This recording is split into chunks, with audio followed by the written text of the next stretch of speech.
Salut les amis, j'espère que vous allez tous bien. Pour ne pas perdre de temps, commençons avec ce qui s'était passé hier. Le père de Lamine Yamal s'est fait agresser et poignarder, les gars. Le père de Lamine Yamal a été poignardé dans un parking et se trouve à l'hôpital, mais il est hors de danger. Poignardé lors d'une bagarre, il est désormais hors de danger et se trouve à la maison.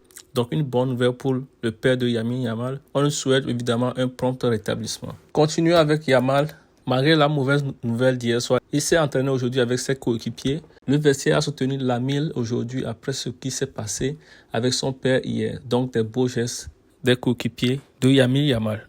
On continue avec l'affiche d'hier soir. Le Real Madrid a gagné la Super Coupe d'Europe 2-0 face à l'Atlanta. Comme je l'ai dit hier soir, moi je trouve Mbappé moyen dans cette finale. Même s'il a marqué, il a quand même essayé des trucs, mais moyen de sa part.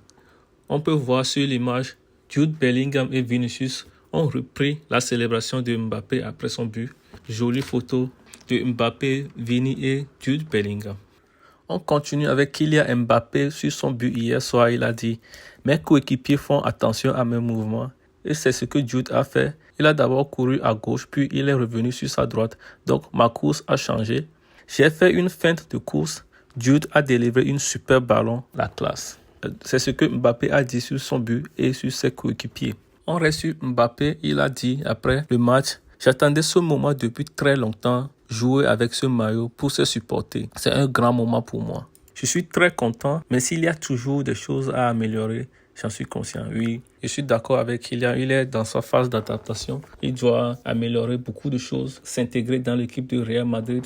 Donc il a beaucoup de choses à faire. J'espère qu'il va s'imposer dans la Liga. On continue avec Kylian Mbappé. Il dit « On est au Real, on n'a pas de limite. Si je peux marquer 50 buts, alors 50 buts. » Donc des gros mots qui sortent de la bouche de Mbappé. 50 buts dans une saison, on va voir. Il n'est pas comme Ronaldo ou Messi qui ont réalisé cet exploit-là, mais on va rester positif.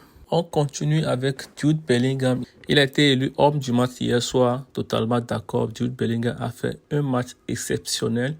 Très fort de la part de Jude Bellingham. Il a joué 89 minutes disputées, 76 ballons touchés, 1 passe décisive, 2 passes clés, 44 sur 49 passes réussites, 5 sur 7 dribbles réussis, 13 sur 21 duels au sol gagnés, 3 fautes subies. Totalement d'accord. Pour lui donner une note pour sa prestation, je lui donne 8 sur 10. Il a mérité total d'être élu homme du match. On continue avec Jude Bellingham. Il a fait quelques déclarations sur Mbappé. Il dit « De jouer avec lui, c'est extraordinaire. Je le trouvais déjà exceptionnel. Maintenant, j'ai la chance de jouer avec lui. Je vois tous les détails d'un peu plus près, la vitesse, la qualité, le jeu sans ballon, son leadership et sa communication. Je n'ai pas assez de mots pour parler de lui. On a l'impression qu'il est là depuis un moment. Il est bien intégré. » Donc de belles déclarations sur Mbappé.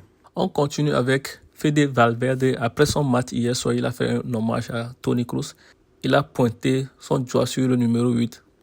C'est Toni Kroos qui portait le numéro 8 avant, mais il est parti maintenant. Donc Valverde a pris le numéro 8 et il dit « Ma célébration, oui, c'était un hommage à Toni Kroos. Il nous manque. J'espère que nous continuerons à gagner des titres en son absence pour lui et pour tous les gens du Real Madrid. » Donc une belle geste de la part de Valverde. On va parler maintenant de Luka Modric qui devient le joueur ayant remporté le plus de trophées, 27 trophées les gars, avec le Real Madrid. Donc des stars monstrueux de Luka Modric. On peut voir ici les joueurs qui ont remporté le plus de trophées dans l'histoire du Real Madrid. En première position, on voit Luka Modric, 27 trophées, 26 pour Nacho, 25 pour Karim Benzema et 25 pour Marcelo. Le Croate est une véritable légende vivante. Absolument d'accord, Modric est l'un des meilleurs milieux du terrain au Real Madrid, même dans le monde entier. Il a encore beaucoup de choses à gagner cette année, je l'espère bien. On a, je crois, 6 trophées à encore gagner. Et s'il gagne toutes les 6, il aura encore beaucoup de trophées sur son compte. Voilà une déclaration de Rio Ferdinand sur Jude Bellingham. Il dit « Jude Bellingham a été absolument phénoménal. Il est injouable. Il est dans une classe à part. » Donc voilà les propos de Rio Ferdinand sur Bellingham. On va parler maintenant de Cristiano Ronaldo. Il a joué hier soir avec Al Nassr. Il a marqué un but. Cristiano Ronaldo a maintenant marqué au moins un but par saison durant 23 saisons consécutives. Il a marqué au total 896 buts au cours de sa carrière. Il n'est qu'à 4 longueurs de la barre de 900 buts. Je crois qu'il va atteindre ça dans les 2 ou 3 matchs qui vont suivre. Cristiano Ronaldo, il est pour moi le meilleur joueur au monde. Il a une fois dit qu'il veut marquer ses 1000 buts avant de terminer sa carrière. Bon, c'est réalisable s'il joue 2 ou 3 ans de plus, voire même 4. Mais s'il arrête sa carrière dans 1 an, 2 ans, ce ne serait pas possible. Mais s'il continue, je suis confiant qu'il va réaliser les 1000 buts de sa carrière. On continue avec Dani Carvajal. Il est très très content de jouer avec Kylian Mbappé. Il a dit « Mbappé va nous aider à faire une grande saison. J'ai souvent souffert face à lui maintenant. Je l'ai comme coéquipier. C'est un très grand joueur. Il va nous aider à faire une grande saison. » Donc c'est ce que Carvajal a pu dire sur Kylian Mbappé. Je suis aussi content qu'il est maintenant de côté du Real Madrid. Mais j'espère qu'il va pas flopper. Sinon ça serait mauvais pour nous. C'est officiel, Désiré Doué sera officiellement parisien demain. Il va passer sa visite médicale aujourd'hui et signer son contrat demain. Donc c'est officiel, on peut dire qu'il est déjà joueur parisien. On va parler maintenant de Kingsley Coman. Kingsley Coman souhaite rejoindre le Paris Saint-Germain l'année prochaine. Au PSG de décider désormais, le club souhaite un allié évaluer aussi l'opportunité d'un potentiel prêt. Donc c'est le vœu de Kingsley Coman de jouer pour le PSG. On continue avec Jadon Sancho. Jadon Sancho ne ferait plus partie des plans du PSG pour cet été. Il est peu probable que le club de la capitale fasse une offre à Manchester United pour s'attacher aux services de l'anglais. Donc c'est perdu pour Jadon Sancho. Il n'est plus dans le plan de PSG. Je crois qu'il va rester à Manchester United. Il ne reste plus que quelques jours pour le transfert. S'il veut réellement partir, il doit faire rapidement. Ou Manchester United doit passer à l'action rapidement pour vendre Jadon Sancho. Sinon, il restera à Manchester United. Il y a un joueur qui a rejoint Manchester United, c'est Adrien Rabiot, les gars. Il est maintenant joueur de Manchester United. Désiré jouer au PSG, here we go. Montant de transfert 60 millions d'euros.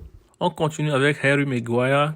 Harry Maguire pense qu'il peut jouer un grand rôle cette saison à Manchester United. Il n'a pas voulu le départ du club cet été. Maguire totalement un flop de l'histoire du football. Je crois que Manchester doit vendre ce joueur. Il ne fout rien, à mon avis. Totalement un flop. Mais bon, on verra ce qui se passera cette saison. C'est officiel, le Croate Marcelo Brozovic annonce mettre un terme à sa carrière internationale. Donc c'est fini pour Brozovic aux côtés des Croates. Le Real Madrid ne recrutera pas Alphonso Davies cet été. Incroyable, moi je voulais le voir aux côtés du Real Madrid cette saison. Ça ne va pas se faire. Sa potentielle arrivée se fera lors de sa fin de contrat en 2025. Donc le Real Madrid le veut gratuitement. Donc on verra ce qui va se passer l'année prochaine. S'il va venir ou pas, on le verra. Mais j'espère qu'il va venir au Real Madrid. Moi, j'aime bien ce joueur. Il est très, très, très fort. La vitesse qu'il a, le dribbling qu'il fait, tout ça, moi j'aime bien. Donc, j'espère qu'il va venir aux côtés du Real Madrid. Chelsea veut faire venir Victor Osimhen. Le joueur est d'accord pour rejoindre le club londonien. Donc, voilà, une petite info sur Osimhen. En janvier 2022, Manchester City dépense 21 millions d'euros pour Julian Alvarez. En août 2024, il est revendu pour 90 millions d'euros bonus y compris. La plus grosse vente de l'histoire de Manchester City.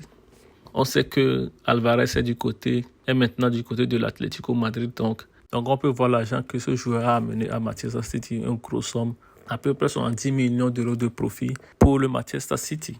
Accord trouvé entre Paulo Dybala et Al-Qadsia.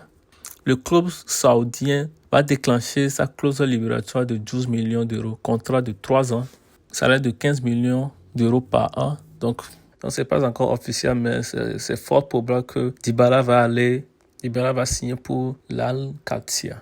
On va terminer cette vidéo avec le match de ce soir.